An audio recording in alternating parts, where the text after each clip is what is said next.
Good morning student, मैं Anuradha Chaturvedi DLED first year में paper द्वितीय शिक्षा के उद्देश्य ज्ञान एवं पाठ्यचर्या में हमारा जो बिंदु चल रहा था, जो टॉपिक था हमारा, वो था प्रकृतिवाद, जो कि यूनिट फर्स्ट से है।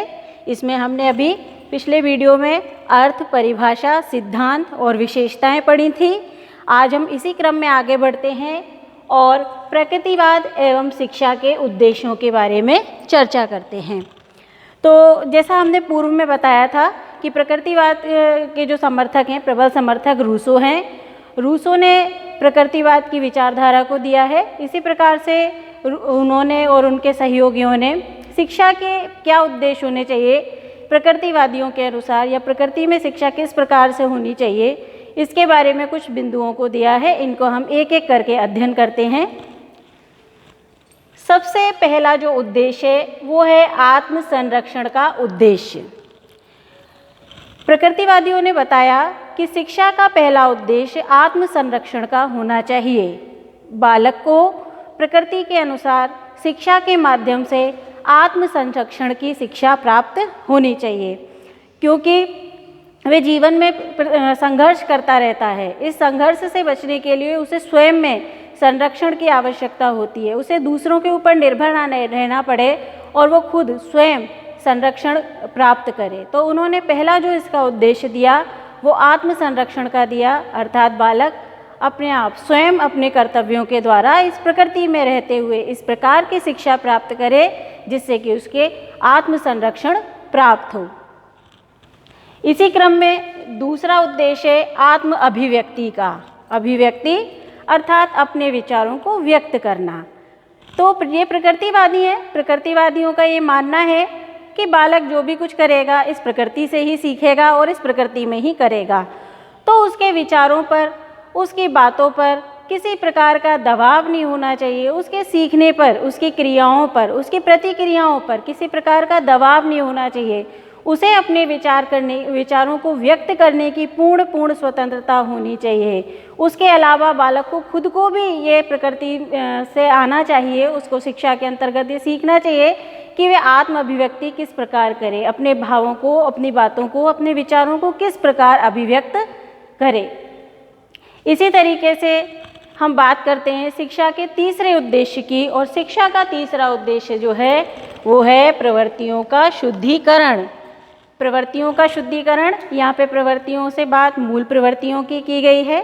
तो मैंने पूर्व में भी आपको बताया था कि जो व्यक्ति है, जो मनुष्य है, वो जब जन्म लेता है तो उसकी प्रवृत्तियाँ पशुओं के समान होती हैं। उनमें और पशुओं में कोई ज़्यादा अंतर नहीं होता है। तो प्रकृतिवादी ये मानते हैं कि प्रकृति में रहकर उसकी जो मूल प्रवृत्तियाँ हैं, उसके सुख दुख के अनुभव हैं, हंसना है, रोना है, भूख प्यास, नींद, इस तरह की तमाम जो उसकी प्रवृत्तियाँ हैं उनका शोधन होता है, उनको सुसंस्कृत किया जाता है।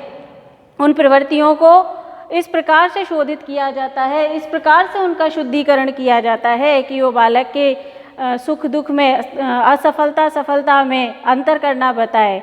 उसको ये बताए कि असफल होने पर तनाव में ना आए, बल्कि आगे प्रयास करते रहें। दुख का अनुभव, सुख का अनुभव, तो इन प्रवृत्तियों का जो है शुद्धिकरण करना।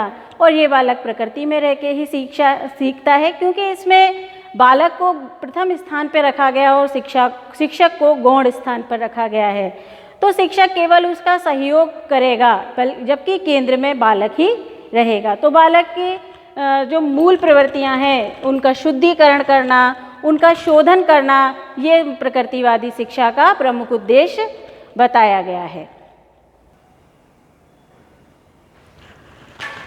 प्रकृतिवादी शिक्षा का जो चौथा उद्देश्य है वो है मानवीय यंत्र की पूर्णता। तो मनुष्य को जो है वो संपूर्ण जगत यंत्र के समान माना गया है, और इसका जो निर्माण है वो गति और क्या बोलते हैं, काट दे पर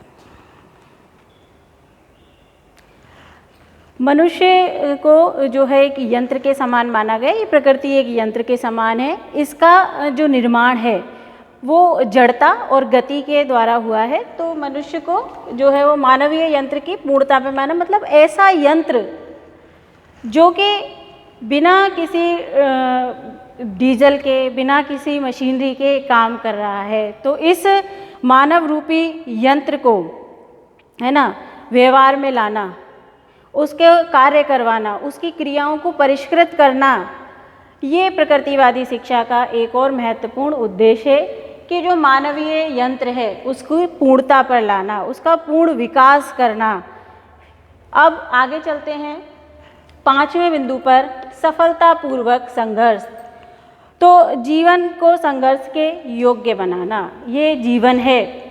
इस जीवन में प्रत्येक क्षण बालक को विभिन्न प्रकार के संघर्षों से गुजरना पड़ता है। खाना खाना है तो उसके लिए संघर्ष, पढ़ाई करनी है तो उसके लिए संघर्ष, जीवन यापन करना है तो उसके लिए संघर्ष, रोजगार कमाना है तो उसके लिए संघर्ष, प्रतिष्ठा के लिए संघर्ष। तो अपना जो मनुष्य जीवन है वो संघर्षों से भरपूर है, और इन संघर्षों से जो लड़ाई जीत जाता है अपनी योग्यता के आधार पर, वो ही एक सफल मनुष्य बन जाता है। तो प्रकृतिवादी जो शिक्षा का उद्देश्य है वो है सफलतापूर्वक संघर्ष की तैयारी करना, संघर्ष को जीना, है ना। जिसमें योग्यता होगी वो विजय अवश्य हासिल करेगा। तो प्रकृतिवादी की जो शिक्षा है वो अपना उद्देश्य ये बताती है कि शिक्षा जो है वो सफलतापूर्वक संघर्ष, जो संघर्षपूर्ण जीवन है उसको जीने की तैयारी करवाना है। फिर है सामाजिक विकास। तो भले ही प्रकृतिवादी हैं, आदर्शवादी हैं, प्रयोजनवादी हैं, कोई भी हैं, लेकिन जो मनुष्य है वो रहे तो समाज में ही रहा है। समाज उसके आसपास है, चारों तरफ जो उसके वातावरण है, जो आवरण है वो समाज का है। तो उसमें उसका सामाजिक विकास होना भी जरूरी है। उसको अपने जीवन की प्रत्येक अवस्था पे, प्रत्येक बाल्य अवस्था हो, शैशव अवस्था हो, किशोर अवस्था, युवा अवस्था, उसमें रहते हुए, अपने समाज में रहते हुए, अपने परिवारजनों के साथ में रहते हुए अपना जीवन आगे बढ़ाना है, प्रगति के मार्ग को प्रशस्त करना है, अपना विकास करना है।